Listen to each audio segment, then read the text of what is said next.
베드로전서 2장 18절에서 25절 말씀입니다.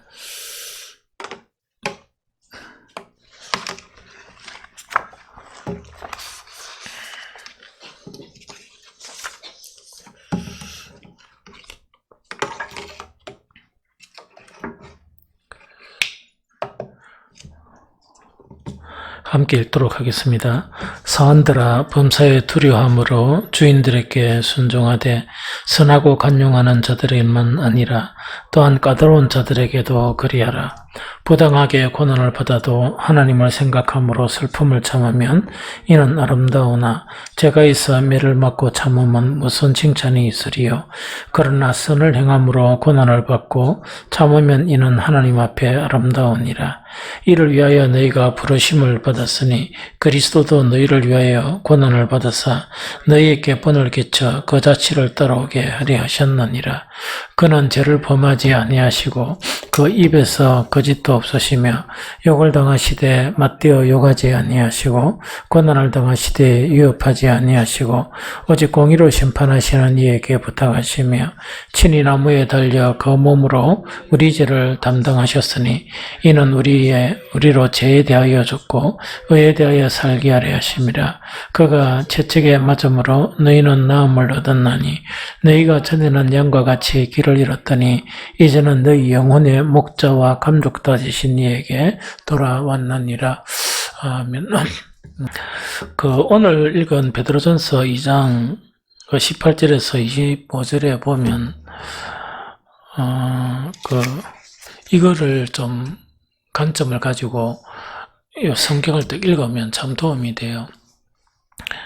우리가 보통 믿음으로 산다, 혹은 주님과 동행한다, 말씀으로 산다 하는 그런 내용들이 있죠. 그 다음에 일단 나에게 주어진 십자가를 지고 산다 하는 그런 모든 것 자체가 그게 어떤 실체가 없는 경우가 좀 많아요. 실체가 없는 경우가 많은데 사실은 말씀으로 살고 예수님의 십자가에 동참하는 실제가 어떤 것이다 하는 그거에 대한 좋은 예계 두 개가 사실은 나와 있어요. 그래서 이렇게 살면은 주님하고 이렇게 같이 사는 거고, 또 우리가 주님이 신실한 십자가에 참여하는 그런 삶이고 이래요. 그래서 그런 것이 우리가 생활하는 가운데 실제적인 삶에서 그 길에 탁 나타나야 참 그것이 참 좋은 신앙의 상태다. 또 주님께서 참 기뻐하시는 그런 부분이다 하는 그런 내용이거든요. 그래서 오늘 보면 내용 자체는 사원들아 범사에 두려움을, 이때 사원이라는 건 원래 종이에요. 서번트라 그래가지고. 그런데 이때 종 자체는 그냥 사원이란 그런 개념이 아니고 옛날에 이 시대의 주인과 종은 무조건적인 그런 순종, 그러니까 선택의 여지가 전혀 없는, 종은 주인에 대해서, 주인이 하라고 하는 일에 대해서 선택을 할 수가 없는 그런 것이 종과 주인의 그런 관계거든요. 그래 사원들아 범사에 두려움으로 주인들에게 순종하되 하는 거, 이건 어떤 내용인가니까 이런 내용이에요. 초기 기독교 자체가 그때 사회 자체는 뭐냐니까 팔레스틴이나 각 지역 자체가 종이 허용되는 세대였어요. 그럼 이게 뭐냐니까 종이 있고 또 종을 부리는 주인이 있는 그런 사회였거든요. 그러다 보니까 종들이 더 많겠죠. 그래서 그런 사회였는데 이 복음이 전해지다 보니까 어떤 문제가 생기는 거니까 집에서나 삶의 현장에서는 뭡니까? 주종관계죠. 그런데 주인도 교회에 나오고 그 다음에 종도 교회에 나와요. 그러면 어떤 문제가 생기겠습니까? 자기의 그런 사는 영역에서는 주인과 종이란 그런 신분이 엄격하게 지켜지죠. 그런데 교회 또 같이 오다 보니까 교회 안에서도 주인과 종의 신분이 그대로 있습니까? 평등합니까? 여기서 이제 문제가 생기는 거예요. 여기서 문제가 생기는데 두 가지 문제가 생겨요. 그럼 어떤 문제가 생기는 건 이제 교회에서 주일날 이제 평등하다 이래가 뭐 주인이나 그럼 종이나 이제 평등 관계에 이래 있었던 거예요. 그러면 평등 관계에서 이래 참 그게 좀 애매하겠죠. 그러나 평등 관계에 있었는데 어떤가 이기네.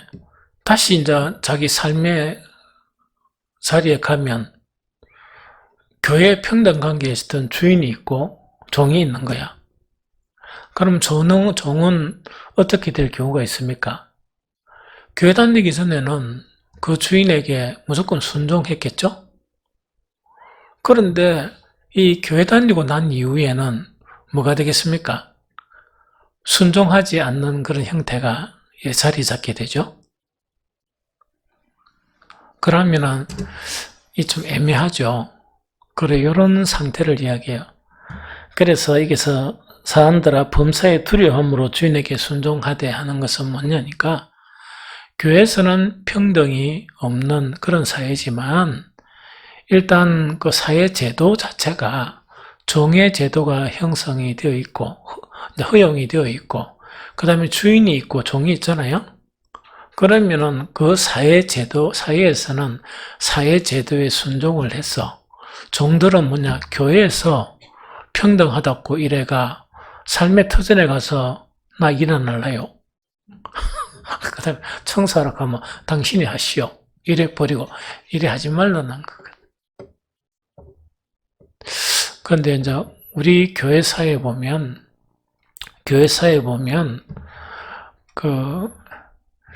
오늘 책을 좀 볼락 해도 너무 두꺼워가지고 어디 있는지 이 정도 두꺼운 게 두 권이 있거든요. 교회사 자체가.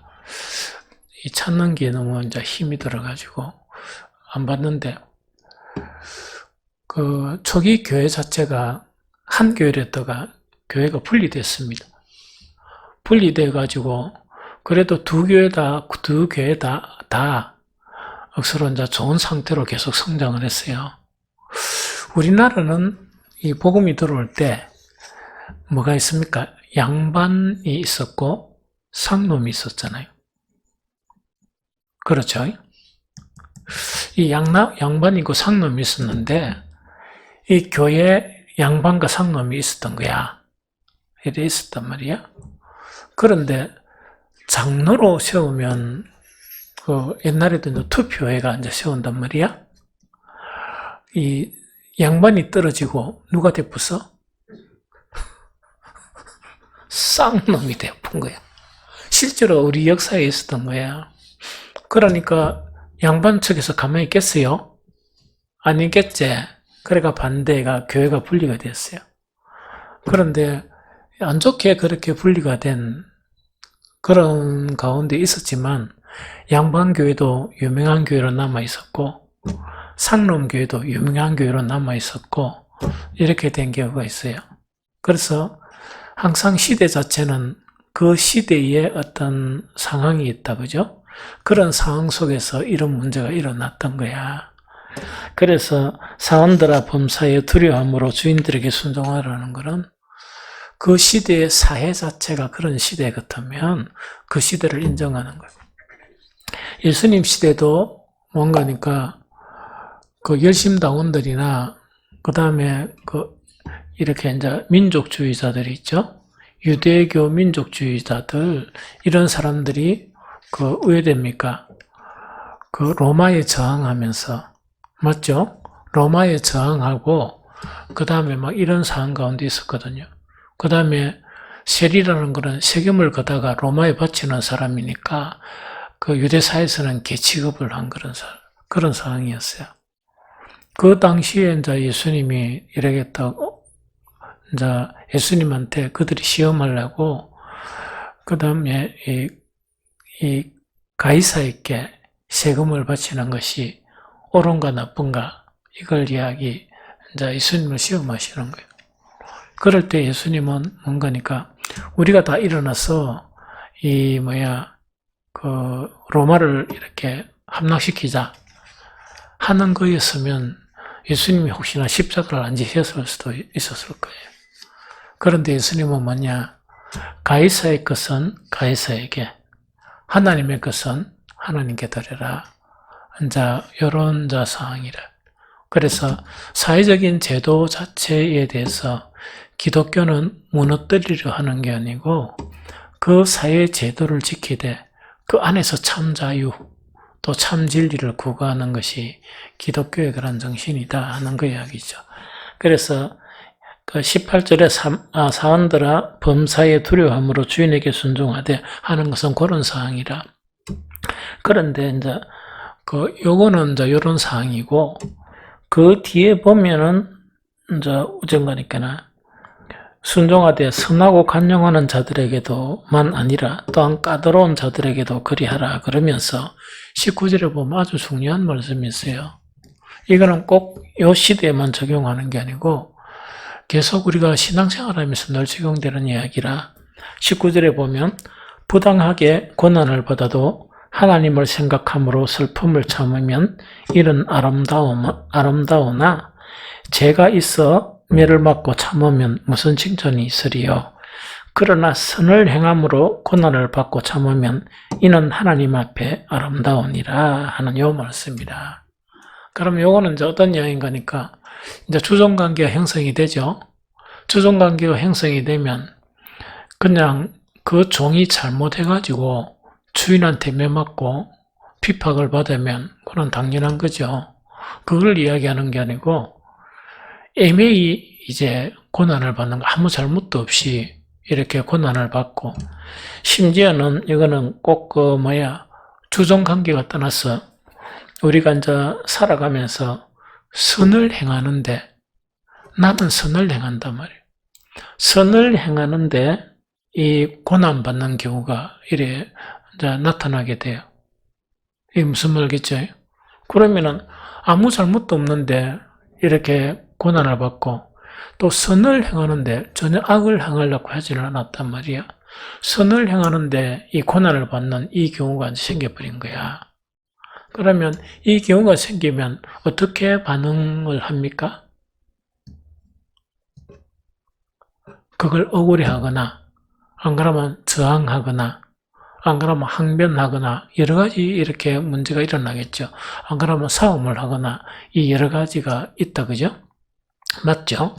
그러면은 여기서 말씀을 따라 산다, 주님을 따라 산다 하는 것 자체는 삶 속에서 이렇게 적용이 돼요. 그러면 이런 경우를 당했을 때 무엇을 생각한다고? 예수님의 십자가와 예수님이 고난받으신 것을 묵상을 하는 거야. 그러면서 예수님은 죄가 있어서 십자가를 지었습니까? 그건 아니죠. 전혀 죄가 없으면서도, 또 우리는 죄가 있어도 죄가 원래 있잖아, 그죠? 그러나 예수님은 완전한 의로우신 그런 분인데도 이렇게 고난을 받으시면서도 예수님은 뭐 하셨습니까? 그걸 예수님이 욕을 얻어 먹으면서 맞대어 욕하지 않으셨고, 고난을 당하시되 뭐 하지 않으셨다? 위협하지도 않으시고, 정말 하나님께 이렇게 심판하시도록 버려두는, 그런데 하나님께 심판하도록 버려뒀습니까? 안 그러면 그들의 죄에 대한 용서를 구했습니까? 용서까지 구하신 분이에요. 그걸 생각하는 거야. 그래서 말씀대로 산다는 게 그 의미라. 또 십자가에 동참하고 그리스도와 동참한다는 게 그 의미란 말이에요. 내가 아무런 잘못도 없고, 그것뿐만 아니고 선을 행하면서 사람들이 오해하고 욕을 하고, 그 다음에 내가 욕을 먹고 하는 그런 상황 같으면 엄청 힘들어지지. 그래서 보통 교회에서 신앙생활 하기 힘든 게 이것이 좀 힘들어.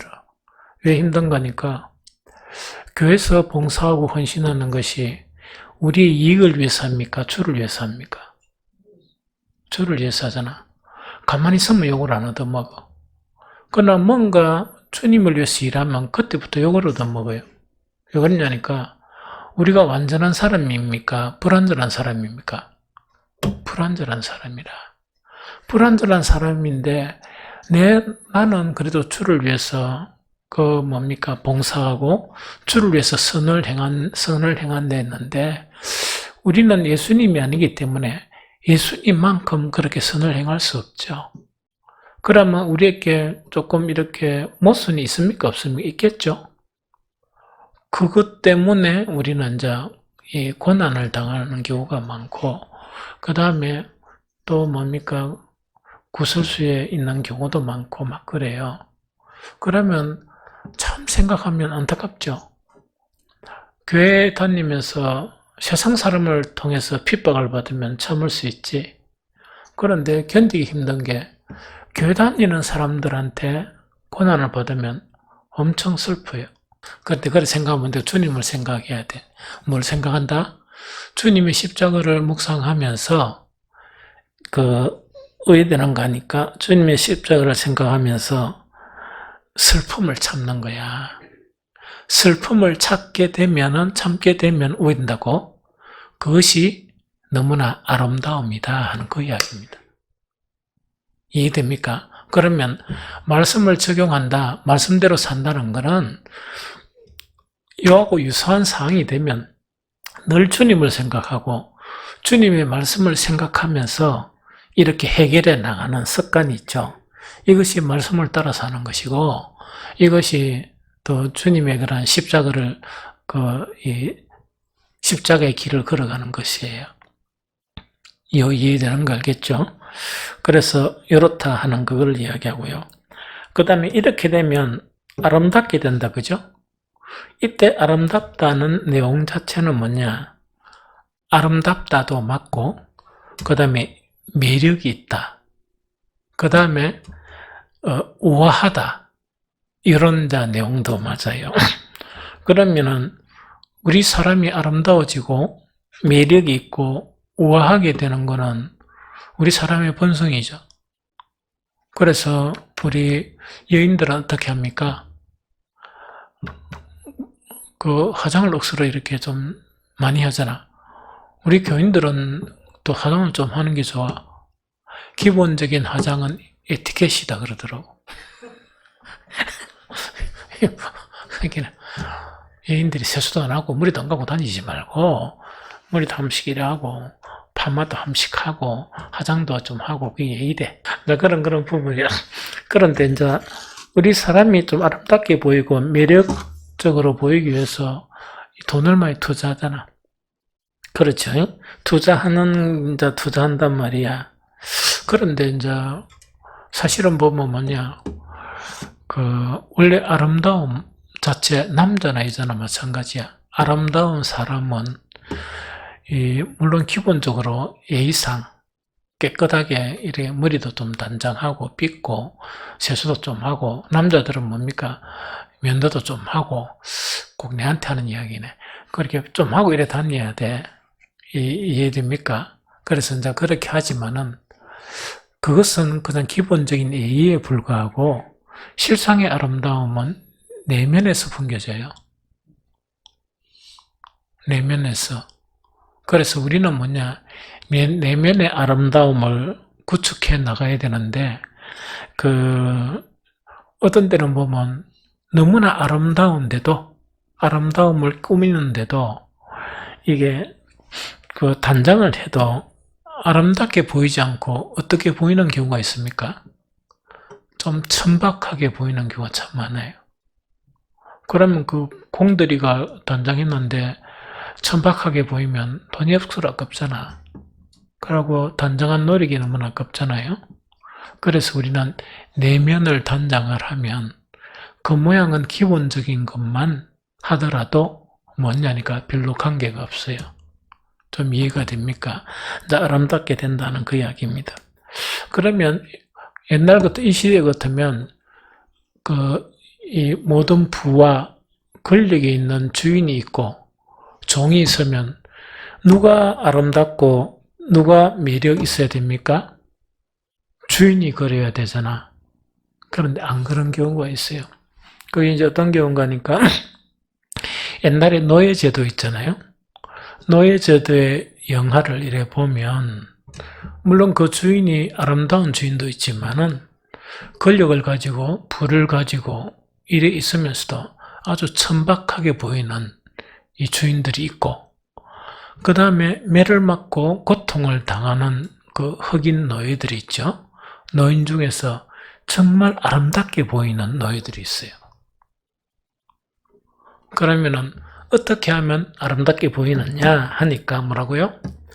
정말 이렇게 애매하게 고난을 당하고 내가 선을 행했는데 정말 계속 이렇게 이제 이 욕도 얻어먹고 불필요한 이야기도 듣고 하는 그런 상황 속에 누구를 생각한다? 주님의 고난을 생각하면서 슬픔을 참는 거야. 슬픔을 참으면 내면의 고상함과 내면의 아름다움이 형성이 돼요. 너무 멋지죠? 그래서 그렇게 되면 이런 아름다움을 갖게 된다는 그걸 이야기해. 이거 이해됩니까? 그런데 하나님을 생각함으로 슬픔을 참으면 이런 아름다우나 이렇게 돼 있죠. 이 원어를 보니까 언어가 좀 어려워. 참 해석하기 어려워요. 그래서 막 여러 가지 이런 이 뜻이 담겨져 있어요. 그런데 그 아름답다 이런 것도 있지만 한 가지 요 원어 자체에 한글로 이렇게 번역하면 그것이 아름답다로 번역하는 게 아니고 은혜로 번역이 돼요. 그래, 아름다우니 하는 이거 자체가 은혜로 번역이 돼요. 그런데 아름답다는 아름다움이 이제 불출이 되죠. 이때 은혜로 번역되는 이 은혜는 어떻게 해석을 해야 될까? 이게 이제 대단히 그 문제죠. 그런데 여기에 딱 맞는 사람이 있어요. 구약 인물 중에서 노아예요. 이때 은혜로 번역하면 이 은혜가 가장 합당한 사람이 바로 누구라고? 노아예요. 창세기 6장 8절 같이 한번 읽어봅니다. 같이 읽습니다. 시작. 그러나 노아는 여호와께 은혜를 입었더라 하는 이야기죠. 그럼 창세기 6장은 모든 사람이 다 육체가 됨으로써 하나님의 신이 떠난 그런 상황이에요. 그리고 계속 그 제약이 이제 충만한 그런 상황이죠. 그런 상황 속에서 노아는 뭡니까? 무엇다? 은혜를 입은 사람이라. 그러면 이거는 이제 어떻게 해석하면 된다 이야기다, 그죠? 우리 이제 그리스도의 십자가를 노래하고 그 십자가의 길을 일하는데 이거는 막연하게 어떤 괴로움이나 어떤 그런 것만을 이야기하는 게 아니고 우리 삶 속에서 생각하는 십자가예요. 그게 십자가의 길을 걷는 것이고 그게 십자가의 도에 따라 사는 그런 사람이라. 그러면 이때 상은 어떤 상이라? 정말 내가 선을 행했는데 막 이렇게 돌아오는 것은 오해가 들어오고 여러 가지 핍박이 들어오고 여러 가지 구설수가 막 들어오고 이렇게 들어오면 힘듭니까? 안 힘듭니까? 엄청 힘들죠. 이때 누구를 생각한다고? 죄 없으시면서도 십자가를 지은 그 주님을 생각하면서 참는 거야. 그러면은 이렇게 계속 참고 또 참고 이러죠. 이렇게 되면 이런다고 우리가 내면의 사람이 아름다운 사람이 되고 내면의 사람들 자체가 아주 매력 있고 우아한 그런 사람이 형성이 돼요. 이것을 계속 길러야 돼. 그런데 그때마다 화내버리고 그때마다 찾아가가지고 완전히 대판 사업 보고 이런 거 있죠. 그때마다 뭐 이래 돼버리면 우아해지겠습니까? 그 상태로 있겠습니까? 그 상태로 있다는 거예요. 그리고 이제 두 번째, 이제 은혜를 잊는다는 것은 뭔가니까, 이렇게 선을 행하면서 고난을, 내가 막 힘든 일을 당하는 거야. 핍박을 받게 되고, 내가 하는 일에 한 번도 안 도와주고, 그러면서, 나는 자비랑하면서 그런 일을 하는데, 한 번도 도와준 적이 없는 그런 사람들이 계속 말을 하고 씹고 삼키고 이런 거 있죠. 그러니까 이러면 얼마나 사람이 지치겠어. 그렇죠? 그런데 주님을 생각하면서 참게 되면 하나님의 은혜를 잊게 되는 거야. 그래서 요즘도 생각하면 그래도 나는 내다 하는 그 시대단 말이야. 그렇게 좀 들어가기 힘든 좀 대기업군에 속하는데 공채로 들어가고 그뿐만 아니고 뭐 여러 가지 이제 상황 자체가 그렇단 말이야. 그러면 나는 내다 하는 그런 상황 속에서 20년 동안 내가 어떻게 붙었을까? 그런 이야기를 들으면서 그 다음에 또 기업체 감독관 일도 하고 있답니까? 그러면 내가 요거들 물질이 아무것도 없단 말이야? 기업체에서 그래 요게 타면 그는 죽는단 말이야. 그렇죠? 칼자루를 쥐고 있는 감독관이다 보니까 살아남겠어요? 또 그래야만 안 되겠지. 의로 행해야지. 그런데 그걸 어떻게 참고 20년이라는 세월을 보냈을까? 하나님의 은혜가 너무 이렇게 은혜를 너무 받았던 거예요. 그래서 내가 욕먹고 고난받고 하는 게 5 정도가 된다 그러면 그때마다 참고 기도하고 주님의 십자가를 생각하고 심지어 나는 그것도 그랬죠. 내가 힘들고 고통스러울 때 내가 못한 게 있다 그랬지. 주님 힘듭니다. 요 기도를 못 했어요. 왜냐니까 나는 당연히 죽어도 산 인간이지만 예수님은 죄 없이 십자가에서 고난당하셨다. 이래 생각하니까 내가 엄청 힘든 일을 당할 때 주여 내가 너무 힘듭니다 하는 게 너무 이게 그런 기도를 하기가 민망한 거야. 주님 앞에 십자가를 신 주님 앞에 너무 죄송한 거야. 그리고 이런 것도 이제 내 나름대로 이제 적용한 그런 부분이란 이야기지. 그러니까 이렇게 참으니까 인격도 아름답게 완성되어져 가면서 하나님의 은혜를 부어주시는 거야. 그러면 부어주시는 은혜가 그 고난이란 것 자체는 너무나 쉽게 보이는 거야. 작게 보이는 거야. 부어주시는 은혜가 너무 크단 말이야. 그러다 보니까 20년 아니 몇 년까지 30년도 살아가겠지. 그게 이제 은혜라는 그런 개념이다 하는 그 이야기입니다. 그래서 이거는 단지 이런 상황뿐만 아니고 우리가 살아가면서 당하는 그런 모든 일들 있죠. 한일 일도 많고 불평할 일도 많고 여러 가지 온갖 일들이 많잖아. 그럴 때 십자가에 돌아간 것은 주님은 정말 어려우시면서도 그것도 주님 자신 때문에가 아니고 죄 있는 죄인들을 위해서 고난받으셨다. 그런 것을 생각하면서 그 모든 것을 참으면 우리 내면이 인격적으로 아름다워지고 뿐만 아니고 하나님께서 뭘 부어주신다? 은혜를 부어주신단 말이에요. 이렇게 사는 것을 주님과 동행하는 십자가의 길을 가는 실질적 우리의 삶에서 나타나는 적용이야. 이거 이해됩니까? 그래서 이런 걸 하라는 이야기라. 그래야 주님이 기뻐하시지. 자꾸 십자가를 교회 안에서만 이렇게 하고 십자가를 관념적으로나 감정적으로 있죠. 그렇게 따르게 되고 세상 살아가면서 한 번도 안 참고 내가 억울한 일이 있으면 가가지고 내 따지가지고 있답니까? TV 보고 이런 거 있죠? 싸우고 이런 거 있잖아. 그렇게 하고 이러면 어쩌겠어? 이해됩니까? 그래서 우리가 내세울 게 아무것도 없어.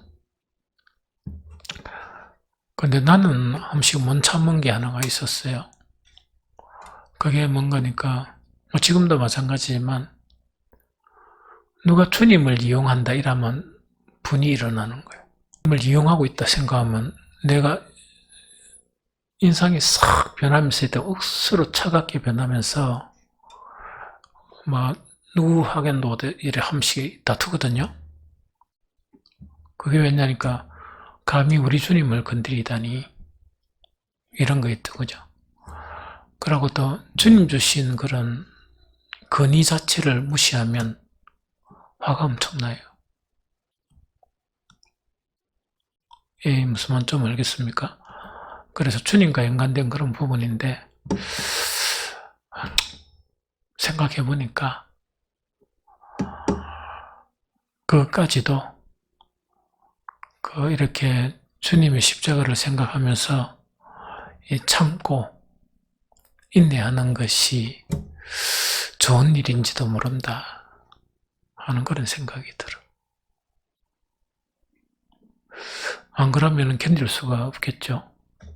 왜냐하면 온통 주님을 팔아물락하고 주님을 이용해 물락하고 그러면 가만히 생각해 보니까 나는 어디 들어가야 되겠어? 기도원에 가서 살아야 될 것 같아. 한 내로. 그럼 거수도 그런 걸 보면 어디 가야 되겠어? 갈 데가 없어. 무슨 말인지 좀 알겠죠? 그래서 다 오했던 거네. 이거는 우리 내면의 아름다움을 형성하고 십자가를 생각하면서 참는 거, 슬픔을 참으면 하나님의 은혜를 부어주셔요. 좋죠? 그래서 이렇게 적용하고 살았으면 좋겠다. 이것에 대해서 베드로전서 2장 21절 23절 이를 위하여 너희가 부르심을 받았다. 이를 위해서 너희가 부르심을 받았단 말이에요. 그러면서 예수님이 본을 보여주시는데 그리스도도 너희를 위하여 고난을 받아서 너희에게 본을 끼쳐 그 자체를 따라오게 하려 하셨느니라. 그는 죄를 범하지 아니하시고 그 입에 거짓도 없으시며 욕을 당하시되 맞대어 욕하지 아니하시고 고난을 당하시되 위협하지 아니하시고 오직 공의로 심판하신 이에게 부탁하시며 하는 것이죠.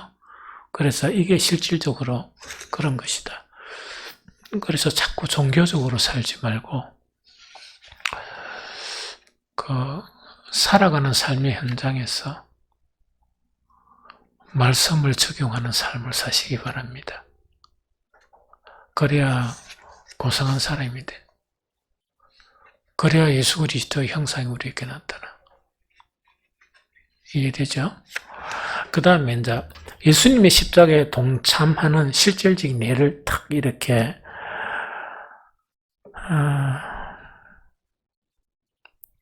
이제 베드로도 이제 언급을 하거든요. 베드로전서 2장 24절 25절입니다. 같이 읽어봅니다. 시작. 친히 나무에 달려 그 몸으로 우리 죄를 담당하셨으니 이는 우리로 죄에 대하여 죽고 의에 대하여 살게 하려 하심이라. 그가 채찍에 맞음으로 너희는 나음을 얻었나니 너희는 양과 같이 길을 잃었더니 이제는 너희 영혼의 목자와 감독 되신 이에게 돌아왔느니라. 자, 이거 봅니다. 예수 그리스도의 십자가를 늘 논하며 또 예수님을 주여 주여 이렇게 부르면서도 그 양과 같이 길을 잃은 양처럼 신앙생활을 하는 사람들이 있어요. 그래 신앙생활을 하면 안 돼. 그래야만 안 되고 영혼의 목자와 감독 되신 이에게로 돌아와서 신앙생활해야 돼. 그게 예수 그리스도 안에서 주님과 동행하는 그 신앙생활을 해야 되거든요. 그러려 그러면 아까 이제 십자가의 도 자체를 실제적인 삶에서 이렇게 적용을 시켜야 됩니다. 그러면 실제적인 삶에서 적용시키는 방법을 원론적으로 뭐라고 얘기한다고? 죄에 대해서는 뭐하고? 죄에 대해서는 죽고 의에 대해서 사는 거를 얘기합니다. 그러면 이거는 교회 안에서 뭐 예배, 기도 그 속에서 말하지 말고 교회에서 살아가는 삶, 내가 가정에서 살아가는 삶, 내가 사회생활하는 그런 모든 삶의 영역에서 오해된다고? 죄에 대해서, 죄나 불의함, 사람들이 아주 불의하다 손가락질하는 거 있죠. 그거 안 하려고 막 노력을 하는 거야. 그와 전쟁을 한단 말이야. 그렇게 안 살려고. 그 그리스도인들이 이 불의하게 살아가면 하나님의 영광을 엄청 가리는 거예요.